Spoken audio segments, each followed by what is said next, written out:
Aerospace engineering के बाद वही उसको ऐसे समझ में आया कि ये आधा अधूरा ही है।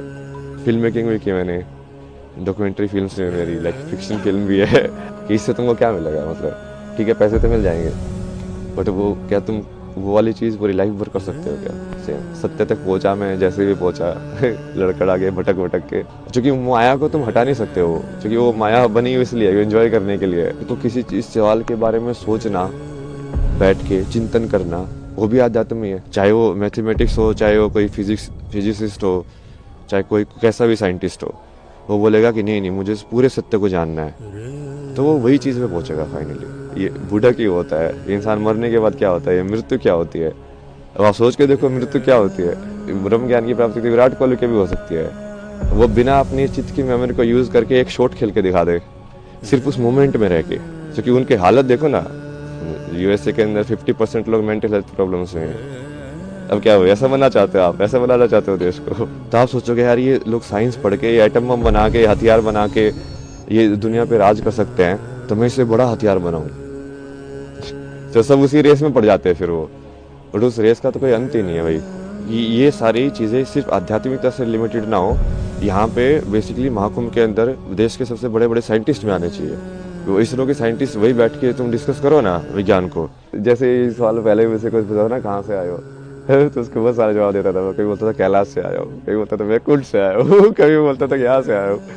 बट फिर मुझे समझ में आया कि जो आप जो पूछ रहे हो उसके हिसाब से तो ये पूछ रहे हैं कि अभी इस शरीर का जन्म कहाँ से हुआ है तो हाँ, उसका वो तो हरियाणा में जन्म है मेरा। हरियाणा में झज्जर जो ज़िला है, तो स्कूलिंग वगैरह वहाँ से हुई। फिर उसके बाद पढ़ाई के लिए जैसे जेई वगैरह एग्ज़ाम की तैयारी की, तो तैयारी करने के बाद फिर मुंबई गए, IT Mumbai, aerospace engineering. Aerospace engineering के बाद वही उसको ऐसे समझ में आया कि ये आधा अधूरा ही है, कि इससे तुमको क्या मिलेगा, मतलब ठीक है पैसे तो मिल जाएंगे बट वो क्या तुम वो वाली चीज़ पूरी लाइफ भर कर सकते हो क्या? सेम अब वो लाइफ भर यदि नहीं कर सकते हो मतलब तुम उब जाओगे इस चीज़ से। तो मेरे को वैसा चाहिए था, लाइक पूरा जॉब, लाइक हाँ ऐसी चीज़ मुझे मिल जाए जो मैं करता रहूँ, बस मज़ा आता रहे, लाइफ चली जाए पूरी।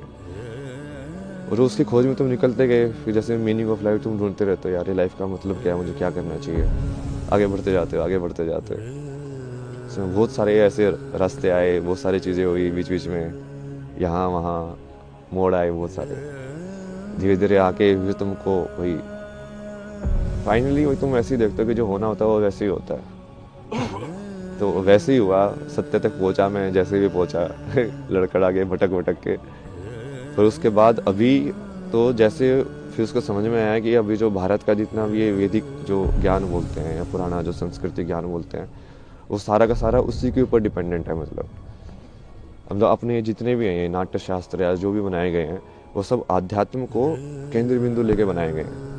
सब राग जो डिज़ाइन हुए हैं, म्यूज़िक से लेके, परफॉर्मेंस से लेके, फिर रहन सहन से लेके, फिर जो जो परिवार का जो विधि है, शादी का विधि है, संस्कार जो होते हैं बच्चों के सारे ये उस चीज़ को केंद्र बिंदु लेके डिज़ाइन किए गए हैं। पूरा सिस्टम पूरा जो जैसे आश्रम की व्यवस्था थी पहले कि हाँ ब्रह्मचार्य आश्रम होगा, गृहस्थ आश्रम होगा, तो वो पूरा वैसे ही उन्होंने बनाया है कि अब इस माया में तुम कैसे डिज़ाइन करो कि वो आध्यात्म वाला जो कनेक्शन है वो बना रहे, कि लोग खो ना जाए ज़्यादा।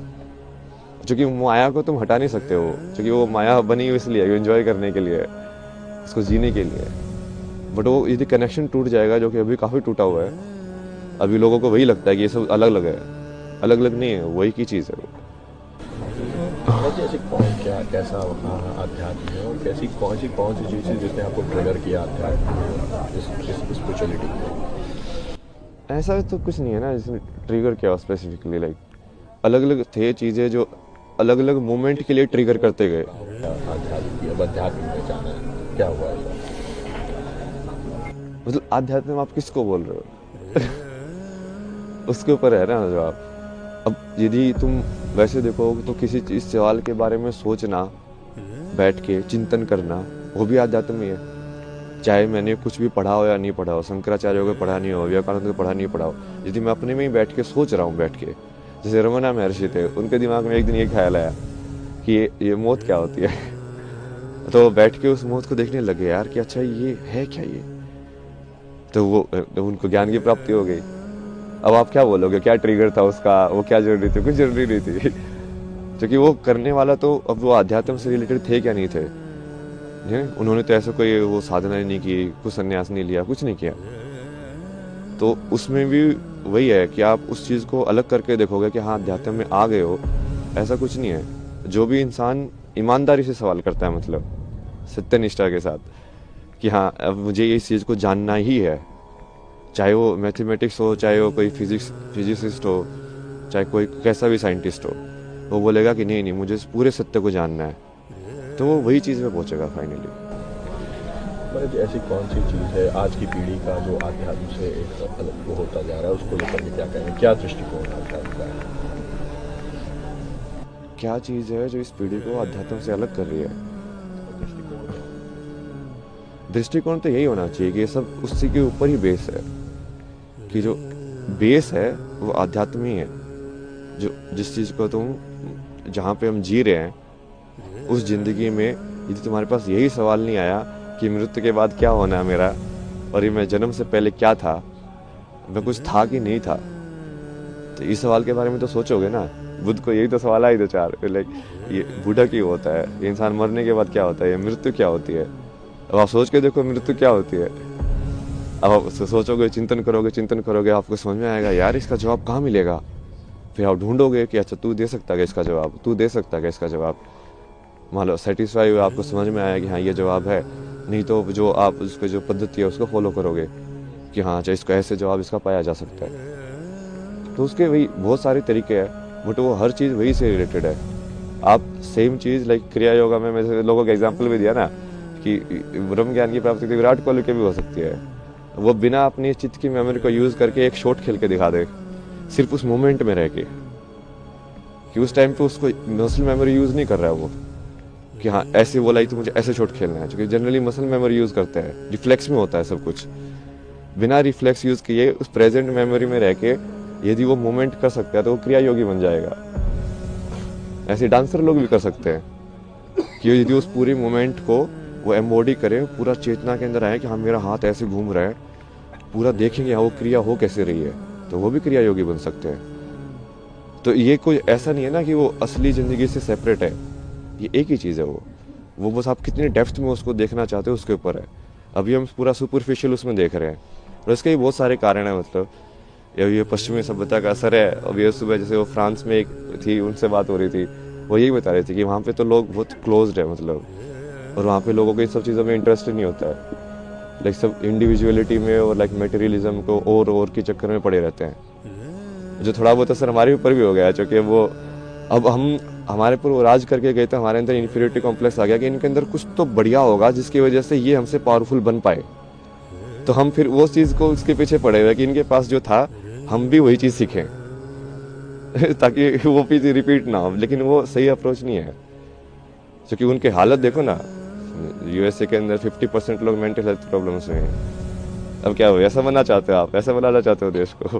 विदेशी जो होते हैं वो आध्यात्म की ओर आ रहे हैं, हमारे यहाँ आ रहे हैं, लेकिन जो हमारे लोग हैं वो कहीं ना कहीं विदेशी परंपरा को अपना रहे हैं, ऐसा क्यों? ये है ना, उसकी वजह से हो ये। अब जैसे आपके ऊपर मान लो कोई आपसे ज़्यादा ताकतवर है, तो आप सोचोगे यार इसके पास ऐसी कौन सी शक्ति है कि इसको ज़्यादा ताकतवर बना रही है मेरे से, तो आपका भी रुझान उसी की साइड होगा। तो आप सोचोगे यार ये लोग साइंस पढ़ के, ये एटम बम बना के, हथियार बना के ये दुनिया पे राज कर सकते हैं, तो मैं इससे बड़ा हथियार बनाऊं। तो सब उसी रेस में पड़ जाते हैं फिर वो, बट उस रेस का तो कोई अंत ही नहीं है भाई। महाराज जी, एक और क्वेश्चन है कि ऐसा क्या था अध्यात्म में जो आप इस ओर आए, इतनी सरल जिंदगी छोड़ के इतनी कठिन जिंदगी में आने का निश्चय किया? किस तरह का परिवार में क्या इसमें रिएक्शन रहा आपका? नहीं, इसकी चॉइस नहीं होती ना। रियल में आप देखोगे ना, बहुत सारे लोगों की यदि जीवनी कहानी पढ़ोगे तो आपको समझ में आएगा कि ये चॉइस होती ही नहीं है वो। क्योंकि तुमको यदि वो चीज़ की तरफ रुझान है ना, तो तुम इस लाइक उसको चीज़ तुमको खींचती रहेगी अपने साइड, उस लाइक वो बुलाती रहती है कि हाँ, अब तुम जाते रहते हो उसके साथ एक के बाद एक। तुम चाहोगे कि नहीं मैं फिर से लाइक इस चीज़ में जाऊँ मेन स्ट्रीम में, बट वो होगा ही नहीं, तुम खुशी नहीं रहोगे। अब तुमको हमेशा ऐसे लगता रहेगा यार नहीं यार ये मेरे लिए नहीं बना है, ये मेरे लिए नहीं बना है, तुमको कुछ और करना है, किस तरह की जॉब थी महाराज जी आपकी? क्या जॉब थी आप? जॉब तो बहुत सारी अलग अलग टाइप की किया है मैंने। लाइक अभी जो लास्ट जॉब थी वो तो इसमें थी UI UX के अंदर, ये ऐप्स वगैरह डिज़ाइन करना, वेबसाइट डिज़ाइन करना, इसका फ्लो वगैरह डिज़ाइन करना। उससे पहले जैसे जिसमें भी काम किया मैंने, ये ट्रैवल फोटोग्राफी या डिसोर्स करके एक प्रोजेक्ट IIT बॉम्बे का गवर्नमेंट स्पॉन्सर प्रोजेक्ट था। उसमें बेसिकली वो डॉक्यूमेंट करने के लिए इंडियन आर्ट्स एंड क्राफ्ट और हिस्ट्री को, तो उसके थ्रू ऐसे मैं बहुत जगह पे घूमा, बहुत सारी चीज़ें डॉक्यूमेंट किए मैंने, पुराने टेम्पल्स लाइक पेंटिंग स्टाइल्स और ये सब।